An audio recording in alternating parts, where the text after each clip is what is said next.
নমস্কার বন্ধুরা, সবাই কেমন আছো? আশা করি খুব ভালো আছো। আমরাও খুব ভালো আছি। তো এবার আমরা চলে গেছিলাম নবদ্বীপের কৃষি মেলায়, হস্তশিল্প মেলা। এখানে গিয়েই প্রথমে আমরা এই ঝুড়ি বানানো ঝুড়ি, তারপর কি ঢাকা দেওয়ার জিনিসপত্র, তারপরেই দেখো এই ফুলটা বানাচ্ছিল, দেখলাম খুব ভালো লাগলো, সেই জন্য একটা জুম করলাম। এই যে এরকমই আর একটা ফুল। তারপরে এগুলো দেখছিলাম, দেখতে দেখতে অনেকগুলোই দেখলাম, অনেক দোকান, কোনটা কিভাবে ভিডিও করবো, আর এত ভিড় ছিল কি করে ভিডিও করব সেটাই বুঝতে পারছিলাম না আমি। তাও কোনো রকম করে একটু একটু করে নিলাম। আর তারপরে চলে এলাম আমরা এই লাইটের এখানে। দেখো কত সুন্দর লাগছে লাইটগুলো, কত ভ্যারাইটিস জিনিস। এটা আবার ঠাকুরের মূর্তি, ছবি। তারপরে এলাম ভাইরাল ক্রাউন, ভালোই লাগছিল দেখতে, কিন্তু আমাকে মানাবে না বা আমার পছন্দ না অতটা, সেই জন্য আমি নিলাম না, নাহলে আমি নিয়ে নিতাম। তারপরে এলাম এই যে কিসের এগুলো বলতে পারবো না।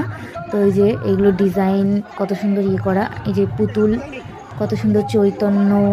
তারপরে এই যে সবজি বিক্রেতা, ফল বিক্রেতা, তারপরে এই যে আদিবাসীদের স্টাইলটা, এটা দেখো ভালোই লাগছে, কিন্তু আমরা তো গরিব মানুষ, আমাদের ঘরে মানাবে না সেগুলো, এই জন্য আমরা নিইনি কোনোটাই।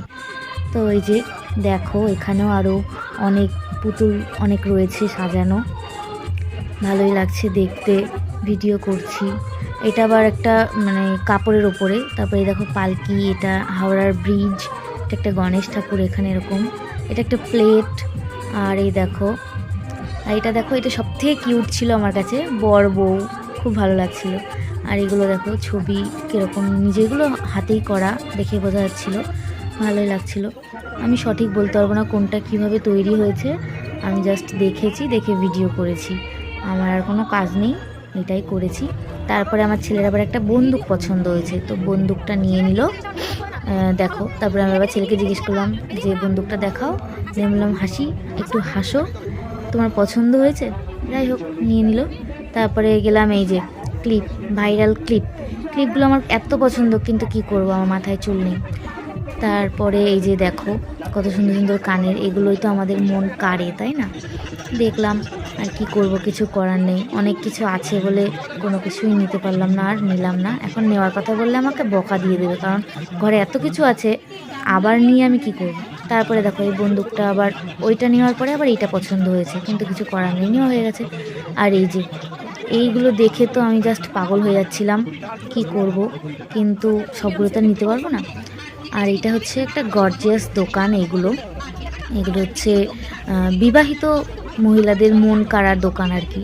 যেমন আমার তো খুব মন কাড়ে, এত ভালো লাগে জিনিসগুলো দেখতে, নেব কি, নেওয়ার থেকে আমার দেখতেই বেশি ভালো লাগে। আর একটা এই কানের দোকান পেয়ে গেলাম, এই যে কসমেটিক্স দোকান, খুব সুন্দর। আর এই যে আর একটা দোকান, এখানে হচ্ছে ব্যাগ, এগুলো তো আরও মন কেড়ে নেয়, দেখো। তো এবার আমরা চলে এলাম খাওয়া দাওয়া করতে। তো আমার ছেলে রোল খেতে খুব ভালোবাসে, তাই সবার প্রথমে রোল খেলাম, ছেলেটাকে খাওয়াচ্ছে ওর বাবা। আর তারপরে খেলাম ভাপা পিঠে আর পাটিসাপটা নিয়েছিলাম, আর ভাপা পিঠে। তারপরে ঘুগনি, ফুচকাও খেয়েছিলাম, সেটা আর ভিডিও করতে পারিনি। তারপরে দেখো ছেলেটা দেখে ঘুমিয়ে পড়েছে, ও বাবা আর কোলে নিয়ে হাঁটতে পারছে না, তাই বলছে এবার চলো বাড়ি চলো। এই দেখো মেলাতে আমি এগুলো দেখাতে পারিনি, আমি যেগুলো কিনেছি, ওই সাদা রঙের ক্লিপটা, তারপরে একটা চাপ ক্লিপ, আমার এটা দেখলাম ছোট, তাই এটাই নিলাম, আমার তো চুল নেই বেশি। আর এই যে এই জিনিসটা আমার খুব পছন্দ হলো, স্টার শেপের ছোট ছোট ক্লিপগুলো সাইডে দিলে ভালোই লাগবে দেখতে, সুন্দর লাগে। আর তারপর কিনেছি যে এই আংটিটা, এই দেখো আংটিটা, ওইখানে দোকানে তো খুব ঝিকঝিক করছিল, দেখে খুব ভালো লাগছিলো, তাই এটা নিয়ে নিলাম। যাই হোক, বাই বাই।